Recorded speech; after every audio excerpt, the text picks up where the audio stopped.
So children, that is about pasteurization. So why are we supposed to remove the water content? Why are we supposed to do storing and packing? How are we supposed to do?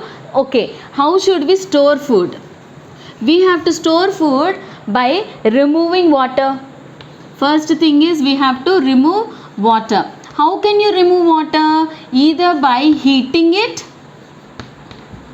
or drying it. Heating on heat like flame, or by drying in the hot sun. For example, people of these Godavari areas, we know very well what do we do, like fish. Most of the people, the fresh fish are sold, or either they are transported, I mean exported. But most of the fish, what they do is they allow them to dry in hot sun, dry fish. Now why did they do that? Why do they do that? They do that to preserve the fish for a long period of time, right? Likewise, for example, let us see, when the season of mangoes is there, women in South India, what usually they do is, most of the mangoes they either prepare, make them into pickles and store them away. Different varieties of pickles they prepare and they store them away. And few other mangoes which are very sour, what they do is they chop them, or like grate them into slices, tiny slices, and let them dry out in hot sun for 2 to 3 days. When all the moisture of the mango pieces is dried out, then they become lighter in weight, and they even have a kind of sound when you try to remove them. Those they will store away in airtight containers. Why do they do that? They do that so that they will be used forever, even when there is no, for example, children usually like mango dal, like mango, raw mango dal. When raw mango season is not there, how can mama prepare mango dal for you? This is how she prepares. The dry amchur, we call it as amchur. In North India, instead of tamarind, they use amchur only for sourness in their dishes.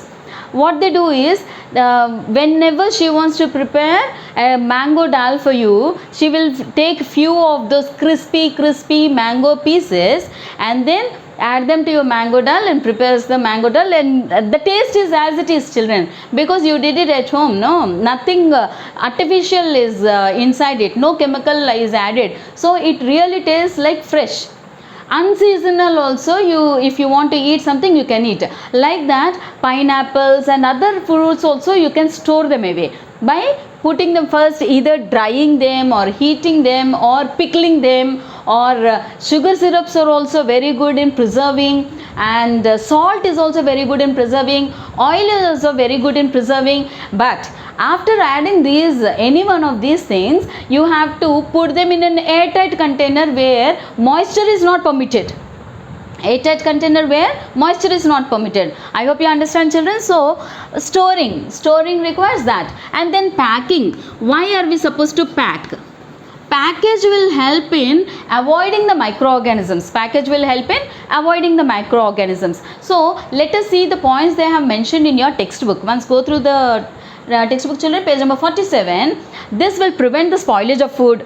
The food will not be spoiled, first thing, and food can be preserved for a longer period of time. I told you, just now, mango, amchur, how you can prepare, store for a long period of time, right? And then quality of food is ensured for a long period of time. The quality, just now I said mango, it really tastes the same way. It doesn't have any kind of, now it's not, I am trying to say some brand of mango juice is not tasty or something.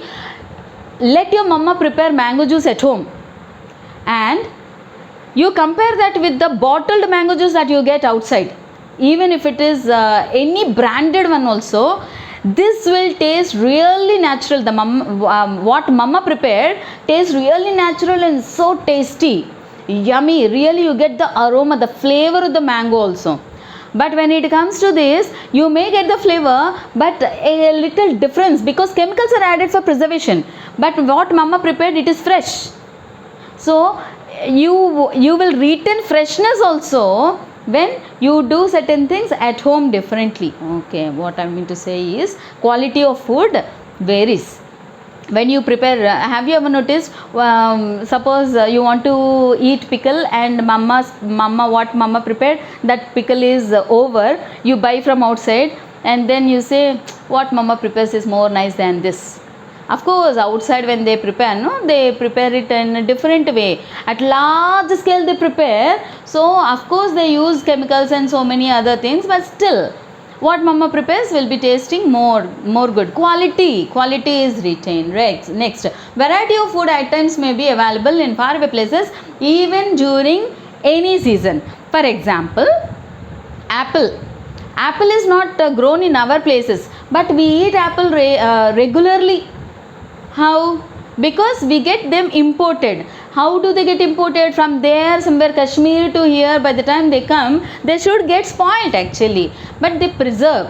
How do they preserve and all that we already discussed, right? And likewise, there are many fruits like lychee, kiwi, strawberries, and star fruit, like that. Many kinds of fruits are there which are not available in places, but we are able to eat them. How are we able to eat them? Because they are preserved and transported to our place, and when they are transporting, they take utmost care of taking care of them, right? So now let us see nitrogen fixation. I already explained to you about nitrogen fixation. What is it about nitrogen fixation? Rhizobium bacteria in leguminous plant, rhizobium bacteria are present in the nodules of leguminous plants. Now we know what the rhizobium bacteria do.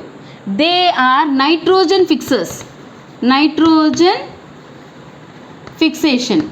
Okay, they fix nitrogen, atmospheric nitrogen, into soluble nitrogen for the plant, and the plant is deriving the nitrogen from the soil. Then what is the use for the rhizobium bacteria? What is the use of rhizobium bacteria? If it is simply growing, it is growing there and it is getting shelter. It is getting shelter. That is a place where, see, it is not in the soil, it is growing on the root, inside the root of the leguminous plant. That means it is getting shelter on the leguminous plants, and plants are getting nitrogen. Did you understand, children? So what is happening? Mutual help. They are helping each other. Rhizobium bacteria is fixing nitrogen for them, and leguminous plants are giving shelter to the rhizobium bacteria. So they are living in a harmony. They are living together, helping each other. They are living together, helping each other. This way of living together, helping each other is called symbiosis. Symbiosis. That kind of thing is there in our body also. Bacteria live in our body, and they are having shelter, food and everything inside our body. And what do we get out of them? Proper digestion. Likewise, in herbivorous animals, some bacteria are present which will help in digestion of cellulose. Like that, some of the animals are also present which live together. For example, lichens, algae and fungi, they live together. Fungi absorbs water for algae, and algae prepares food and gives to fungi. So they live together, and that combination of living is called symbiosis. This mutual understanding, mutual help is called symbiosis. It happens in most of the living organisms, and when microorganisms are doing that, it is, of course, microorganisms are not, we call it as symbiosis. With this we conclude our lesson, children. The next session we will learn the 4th lesson. Thank you. Have a good time, but read the textbook. Thank you.